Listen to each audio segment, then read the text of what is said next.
Hello, welcome to my YouTube channel. My name is Alana, and in today's video, we have a book review, A Very Nice Girl by Imogen Crimp, which surprised me, and we're going to get into why. But before I do that, when am I recording this? I'm recording this mid to late May for my June videos, and it is time, once again, to get a sneak peek, a preview of my summer reading. Kind of June, July, kind of set in stone, not really. I have no idea about what I'm reading for August yet, but this is July. Some of these books I mentioned in a previous video. This one I didn't. American Ending, which was sent to me by K Publicity.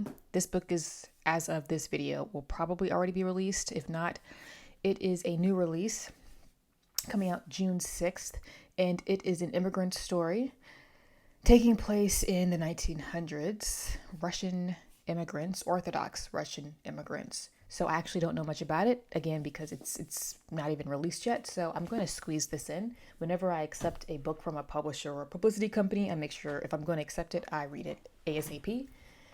Lorna Doone by R.D. Blackmore. A Victorian classic. I'm buddy reading this with an Instagram friend. Play It As It Lays. Play It As It Lays, Joan Didion, which is also going to be a buddy read with a close friend of mine who lives close to me. Finally wrapping up the Outline trilogy by Rachel Cusk with the last one, Kudos.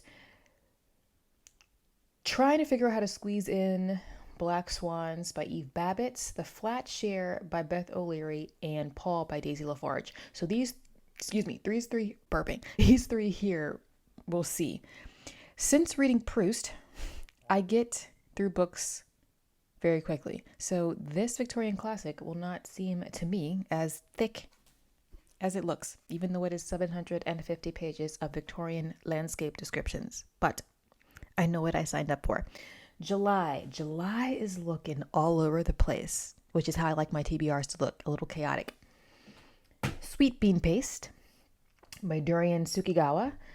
If on a Winter's Night a Traveler by Italo Calvino, the Italian mastermind. Have not read him yet.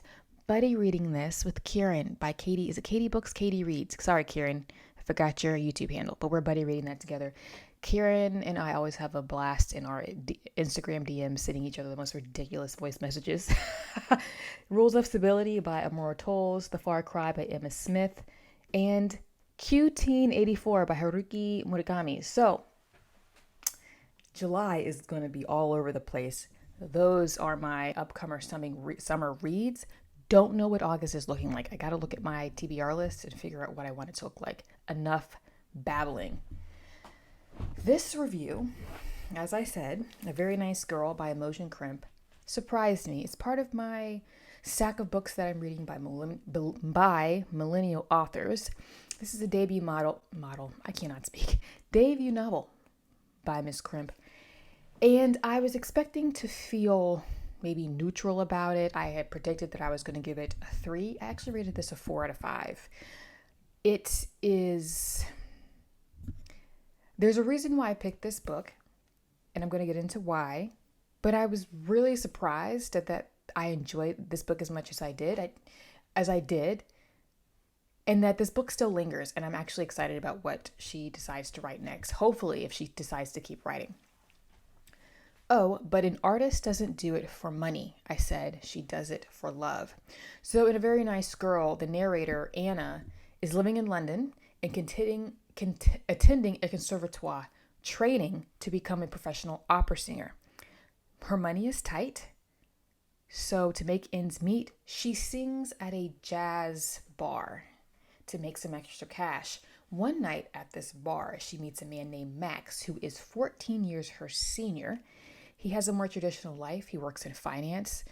And of course, working in finance, you can imply that this man is incredibly wealthy. And he is also in the middle of a divorce. Anna and Max enter into this very cryptic relationship, and Anna allows Max to consume her life. She begins to lose her grip on school and her sense of identity.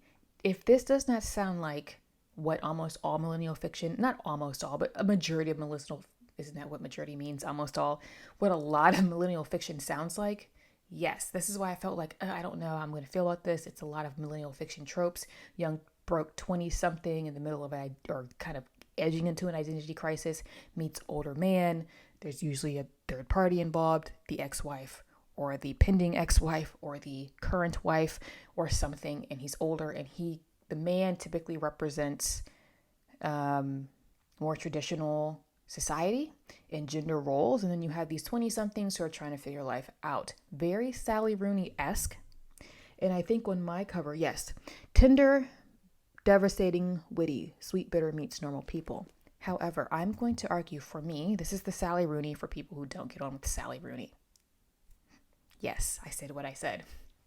And I don't understand why this book isn't as hyped up as Sally Rooney. I'm going to go ahead on and say it. Crimp is a better writer, in my opinion, and way more nuanced, which is what I mainly critiqued Sally Rooney for the writing not being good and for it just being not cryptic, but just poorly written virtue signaling. I said what I said. So let's go over into, like I said, the premise of this book is not unique, but what I appreciate about Crimp in this particular novel, and what drew me into this narrative and why I decided to pick it up in the first place for my millennial fiction challenge, if you will, is the fact that Crimp is specifically using music and the performing arts as a key component of this narrative. So she writes about music and what it feels like to physically perform as a constant thread throughout this novel.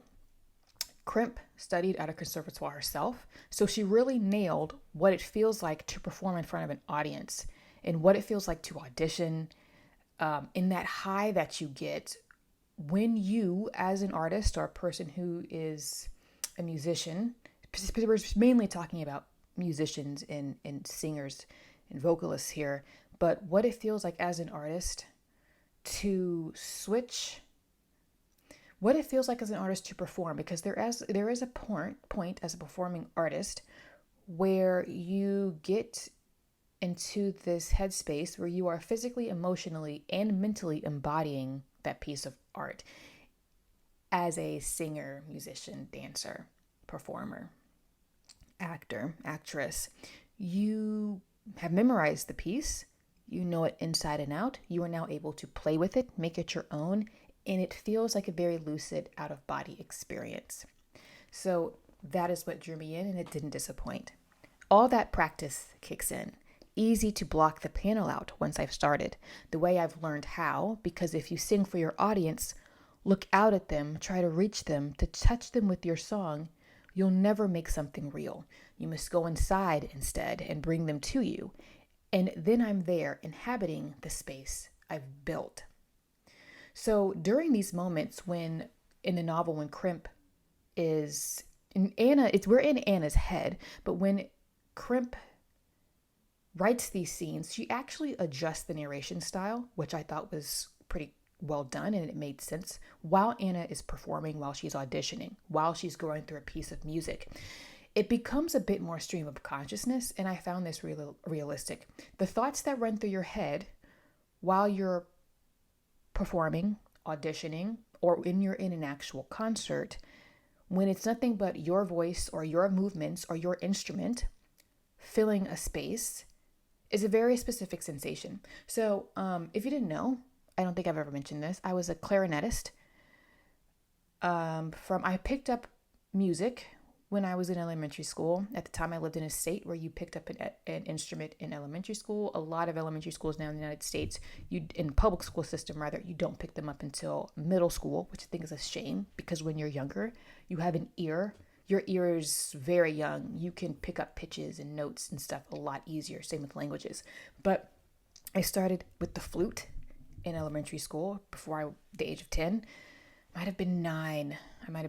I played the flute. I picked the flute, not because I wanted to, but because it was practical at the time. I wanted the clarinet, but there were too many clarinets in my little elementary school wind ensemble, so I picked the flute. I picked it up very, very quickly. My sister was also playing the flute at the time. But I do have an ear for music. I pick up notes very quickly. And so I blew through the flute in the way that as a little 9-year-old, 10-year-old, when my sister and I were practicing, at times my parents couldn't tell who was who, even though my sister had been playing a little bit longer. Then when I went to middle school, I finally was able to switch to the clarinet, and I played the clarinet middle school, high school. I didn't play as a band in college. I did take my instrument with me and would practice when I could. But by the time I had reached middle school, I was auditioning for district bands that are appropriate for your age group through high school. And I will say, by the time I was 18, I was one of the top clarinetists in the region for my age group. Top 10. I'll say top 10. So yes, when you are playing an instrument and your instrument is your voice, your tone, your sound is the only voice in the room, what goes through your head is both exhilarating and very nerve-wracking. Also, when you are playing to the point where you know a piece so well that you've almost memorized it, you are almost having, I hit my microphone, you're almost having an out-of-body experience. You just completely lose yourself in the music. And it is just, all of that to say, I'm just speaking from personal experience, Imogen Crimp really nails what that feels like. Unless you've done it, and there are thousands, millions of musicians and performers out there. So you know, if you know, you know. I've babbled on enough. So yeah, she nailed that, and that is why I picked up this book in the first place. I wanted to see how she wrote about performing and what it feels like to inhabit a piece of music, and I think she did that very, very well. Moving forward, Anna is a character that is constantly seeking validation from others, and the origin of this stems from her overbearing mother. Crimp accurately portrays how this overdependence of seeking parental validation actually can come up in one's future relationships, especially romantic relationships. And it can happen and you don't even know, oh, that's where that comes from. It can sometimes take a while to connect the dots. Anna is seeking so much validation from Max because of this weird relationship that she has with her mother. Don't get me wrong. Her mother loves her daughter, loves Anna. Anna loves her mother. But her mother was one of those parents that you kind of have to walk on eggshells around. You don't want to upset the balance. Anna wants to please her mother while at the same time feeling constrained. So Anna, you will find in this book, makes assumptions about Max that may not necessarily be true. She is assuming how she thinks Max feels about her. It's cryptic. Anna in some ways is an unreliable narrator. There is a parallel that Crimp creates between Anna's mother and Max. Not to say that Max is always right, but he's not always wrong. And I appreciate that Crimp, by completely putting us in Anna's head, and we're getting her internal dialogue, we're getting how she's perceiving Max's facial expressions, his tone of voice, his body language, and how she's embodying that and taking it personally in some ways when I don't think that she should, but she's young. Crimp creates this nuance where you're like, she doesn't necessarily make Max a bad guy. He's not the villain, but he is also flawed in his own way, and Anna is flawed. So you have these two people, flawed, going through their own drama, reading too much into, or reading not enough into what's going on with their relationship and how they're perceiving each other, while also projecting their own personal hurts, familiar hurts, relationship hurts onto the other. It's subtly done in some ways, but I thought it gave these characters a lot more dimension that I don't see or didn't see or felt like I saw personally in Rooney's work. Granted, I didn't read all of Rooney's work, but I didn't need to. I read enough. Other times I wasn't so sure. She never provided much explanation. Not even when I asked, she'd just say, not even when I asked, she'd just say, "It's not safe, Anna." Those rules were most frightening, the ones I didn't understand. They meant I couldn't trust myself to read the world properly. Side note, Anna is self-aware. She knows that she is not always reading the world properly because of this dynamic.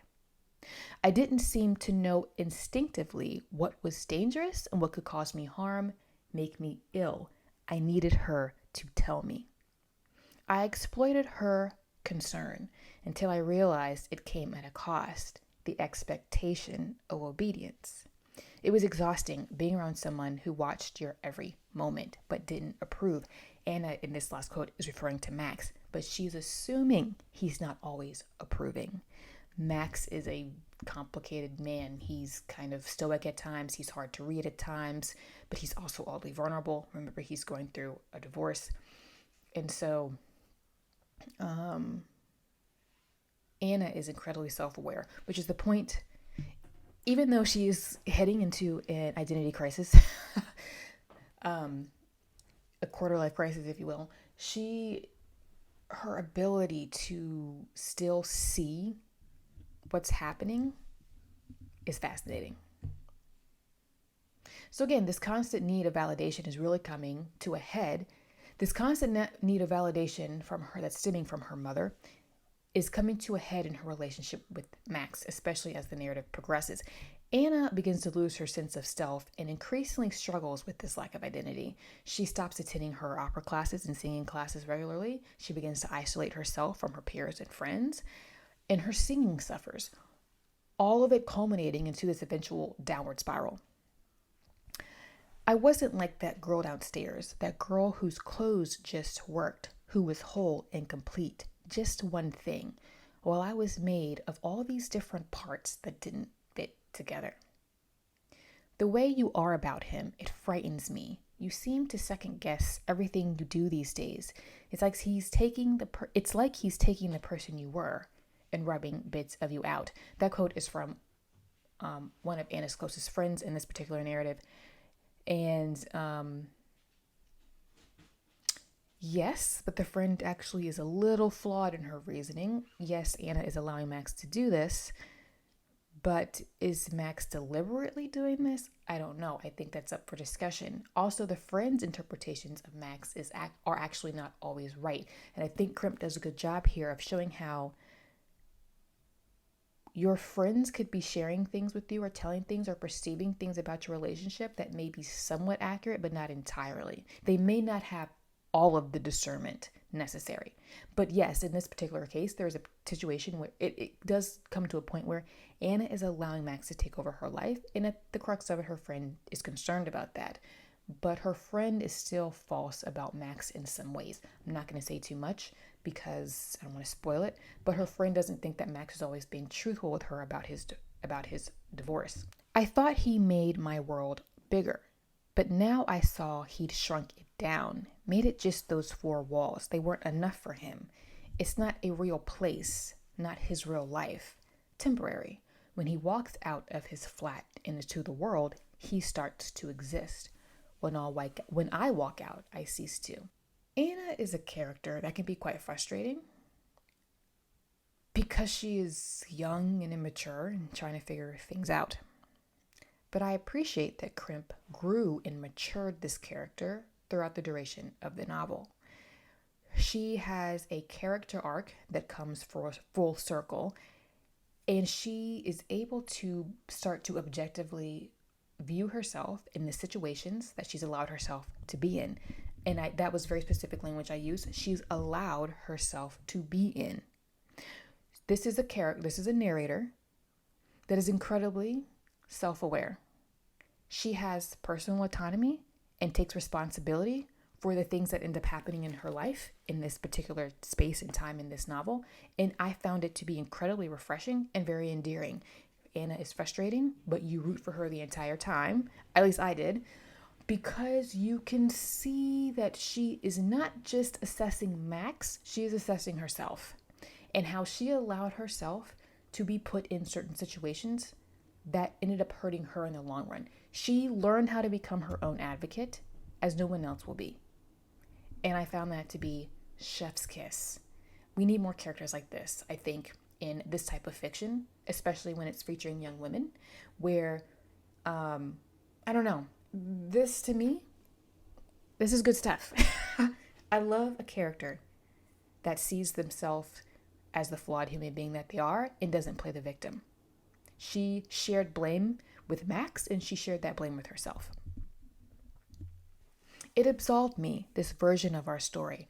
I was purely the victim. I wrote out anything that made me feel ashamed because I was ashamed. I love that quote. So yes, there is a point when she is blaming Max for how her own life turned out, or this period of her life turned out, because she was ashamed. She made herself the victim to absolve herself at this point of her own role in what happened. But eventually, she does have a moment where she's like, wait a minute, I'm ashamed because I'm ashamed of my behavior. And a part of this was my fault because she allowed herself to become a certain way. So with this self-awareness, let me go back. It takes a lot to admit to yourself that you were playing a victim, maybe more so than you should have been, and that you were feeling ashamed and you projected that on somebody else and put the blame on somebody else entirely because you were ashamed of your own behavior. So you play the victim to downplay your own role in something. That takes a lot of maturity to do, and it's always very uncomfortable. But I like that Crimp had this character go through this. So yes, so with the self-awareness, Anna makes a decision to pull herself together. And she learns to use what has happened between her and Max to mature her and in turn benefit her, and how to use that life experience to become a better version of herself.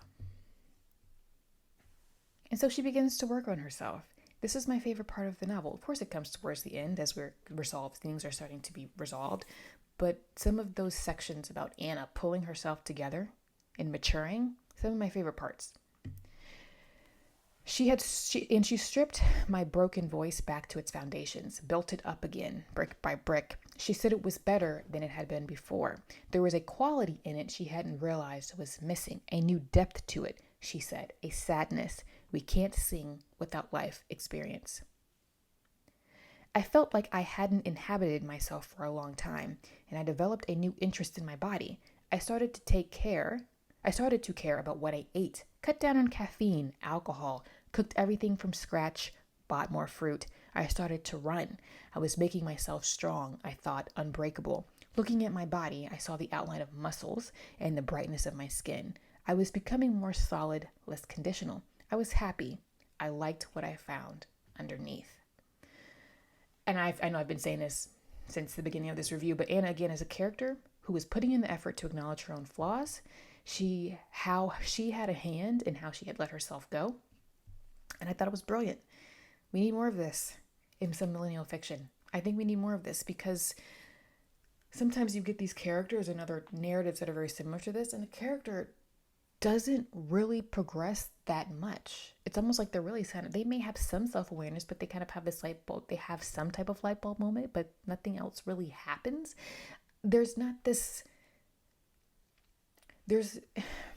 Instead of blaming the systems, blaming capitalism, blaming socialism, blaming this guy over here, blaming all men, blaming whatever, blaming the government, blaming your mama, she puts blame on herself as well, because at the end of the day, the only person you can be responsible for is yourself.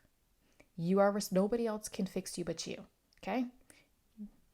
No excuses. At a point, she makes no more excuses for herself. And I thought it was immaculate. I'm all about that life. So, and as a young woman, Anna understands that in order to move on with her life, she needs to become a more solid adult. She takes responsibility for herself and understands that when she starts working on herself, things will start to fall into place. This character arc in and of itself is what sold me on Crimp moving forward. And because this is a character that is introspective and has depth, and you root for her the entire time, instead of other narratives where there's no depth, there's no nuance, or very little depth and nuance. As you can tell, I really enjoyed this book. I really enjoyed A Very Nice Girl. I was surprised by it. It was there are some similarities to Rooney in some of the writing style, not all of it. I found this to be more of a. I found the writing style to be more mature. Um, I found, even though this is a young author, she's still going to be working on her voice as a writer. I found the writing style to be better. We still have those conversations about current affairs and social issues, but it's more nuanced here. We have characters that have various opinions, but Crimp throws in other characters who counter certain opinions, right? So you have the people who think all men are misogynistic and capitalism is horrible and socialism is the way to go, or very, very, very feminist. And then we have other characters, some of them male, some of them female, who are listening or taking part in some of these conversations, but you can tell by their body language or little quips that they may make that they may say, well, what about this point of view? What about that? And I appreciated that. And she did it in a subtle way where she was showing you, not telling you, that not everybody in this narrative is thinking the same way. And again, I've said this before in other book about other books, conversations with friends, that review. I said, to me, it's not what you say, it's how you say it. I can completely disagree with some of the points made about some of the characters, or what some of the characters believe or don't believe, or what the author may or may not believe, if it's well done. I had a 5th grade teacher who said, I don't know if she could get away with saying this in class now. She's probably been retired. She was like, you can put flowers on poop, but it's still poop. Basically, she's saying if it's bad, it's bad. It's all about the presentation. How are you packaging it? That will make almost anything palatable. Almost anything palatable. So yes, even though these characters also are not always likable, there's a believable vulnerability to them that makes you want to see them improve. Even Max, you want to see him improve. He's a very flawed man. And sometimes you wonder, why are you having a relationship with this young person, this person who's 14 years, you're a minor. They're both adults here, both consenting adults, but clearly he has seen more life than her. He has more life experience. He's grappling with his own demons. But you want to see him improve.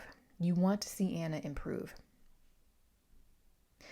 I found that the way this novel resolved to be very, very satisfying. And I have a note here. It says, at exactly page 112, that is where this book becoming compulsively readable to me. First 100 pages, I was feeling it out. Wasn't sure how I was going to feel about it. I was like, oh, is this going to be another very conversations with friends type book? But then something just became compulsively readable. I saw what Crimp was doing, and I really appreciated it. I was constantly thinking about Anna while I was reading this book and couldn't wait to get back to it.